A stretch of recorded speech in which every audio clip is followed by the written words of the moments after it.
Hello friends, आप सबका स्वागत है और हमारी आज की कहानी है अपने मन का किसे मिलता है। अगर आप चैनल पे नए हैं तो प्लीज़ हमारे चैनल को लाइक शेयर सब्सक्राइब जरूर करें। तो चलिए बढ़ते हैं आज की कहानी की ओर। उसे जो कुछ ज़िंदगी में मिला था उसमें वह खुशी ना ढूंढ सकी। कितना अच्छा होता जो मैं फ़ैशन डिज़ाइनर बनती और आज देश की एक जानी मानी फ़ैशन डिज़ाइनर होती। अक्सर जब भी निशा अकेले में बैठती तो चाय की चुस्कियों के साथ अपनी सोच की दुनिया में पहुंच जाती।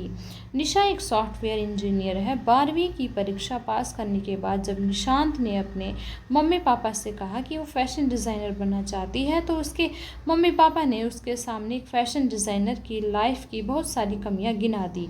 और बेटा, एक फ़ैशन डिज़ाइनर कभी नहीं इतना कमा सकता जितना एक सॉफ्टवेयर इंजीनियर कमा लेता है। लेकिन मम्मी, जब मैं छोटी थी तब मैं डॉक्टर बनने की जिद करती थी। उस समय आपने यह कह दिया कि डॉक्टर बनने में बहुत साल लग जाते हैं, फिर अपना नर्सिंग होम भी खोलना पड़ेगा। आपने मुझे इंजीनियरिंग की तरफ मोड़ दिया। अब मेरी इच्छा डिज़ाइनर बनने की हो तो भी आप मेरी बात नहीं मान रही। लेकिन निशा के कहने का कुछ फ़र्क ही नहीं पड़ा और उसका एडमिशन इंजीनियर कॉलेज में हो गया। इंजीनियर बनकर निशा की नौकरी गूगल कंपनी में लग गई, जहां उसका पैकेज 1 करोड़ के करीब था। इसी बीच निशा ने सिविल सर्विसेज की तैयारी की और एक दिन वो आईएएस बन गई। अब तो निशा के मम्मी पापा की खुशियों का पिटारा खुल गया था। खुश तो निशा भी थी, लेकिन इस खुशी में उसके दिल की खुशी शामिल न थी। अब निशा की शादी की बात शुरू हुई। निशा अपने ही बैच के सुधीर के साथ शादी करना चाहती थी, लेकिन वो उससे बहुत नीची पोस्ट पर था। इस वजह से उसके मम्मी पापा ने उसकी शादी उसी की पोस्ट वाले जतिन से कर दी। जतिन बहुत ही समझदार और हंसमुख व्यक्तित्व का आदमी था। निशा को प्यार भी बहुत करता था, लेकिन कहीं ना कहीं निशा को सुधीर याद आने लगता। उसे लगता कि उसे अपनी ज़िंदगी में अपनी पसंद का कुछ नहीं मिला। एक दिन निशा अपना काम ख़त्म करके अपना चाय का कप लेकर बाहर लॉन में आ गई। चाय पीते पीते वह गुमसुम हो गई। उसे पता भी नहीं लगा कि कब उसके पास उसकी कुलीग ममता आकर बैठ गई। जब ममता उसे कंधा पकड़ा और हिलाया तो वो अपनी सोच से बाहर आई। कहाँ खोई हूँ निशा? कितनी देर से बैठी हूँ यहाँ, लेकिन तुम्हारा ध्यान कहीं और है। कुछ परेशान हो?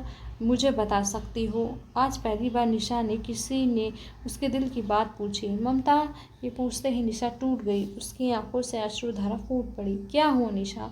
संभालो अपने आप को। ममता ने उसे गले लगा लिया। निशा ने उससे अपने मन का सारा हाल सुनाया। कैसी बात कर रही हो निशा?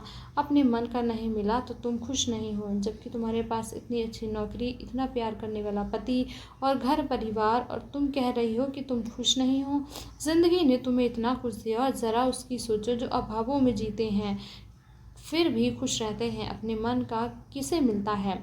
सोचो, अगर तुम्हें तुम्हारे मन का भी मिलता और फिर तुम भी खुश ना रह पाती। क्या पता तुम्हारे साथ कोई प्रॉब्लम होती, फिर किसका दोष निकालती। सबके मम्मी पापा अपने बच्चों के लिए अच्छा ही करते हैं, वो अपने बच्चों का बुरा नहीं चाहते। ये तो हर घर की कहानी है, तुम कोई अलग नहीं हो। क्या तुम फैशन डिज़ाइनर बनकर ऐसी लाइफस्टाइल जी पाती?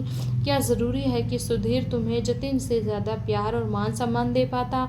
ज़िंदगी में तुम्हें जो कुछ मिला है उसमें खुशी ढूंढो, तभी तुम अपने इस दर्द से बाहर आ पाओगी, वरना सारी ज़िंदगी ऐसे ही दुखी रहोगी। ममता की बात सुनकर निशा सोच में पड़ गई। ठीक ही तो कह रही थी ममता, कितनी समझदार है वो। और एक मैं हूँ जिसने अपनी इतनी पढ़ाई को भी बेकार कर दिया, अपने अतीत के पीछे भागती रही, ज़िंदगी से जो कुछ मिला उसमें खुशियाँ ढूंढ ना सकी।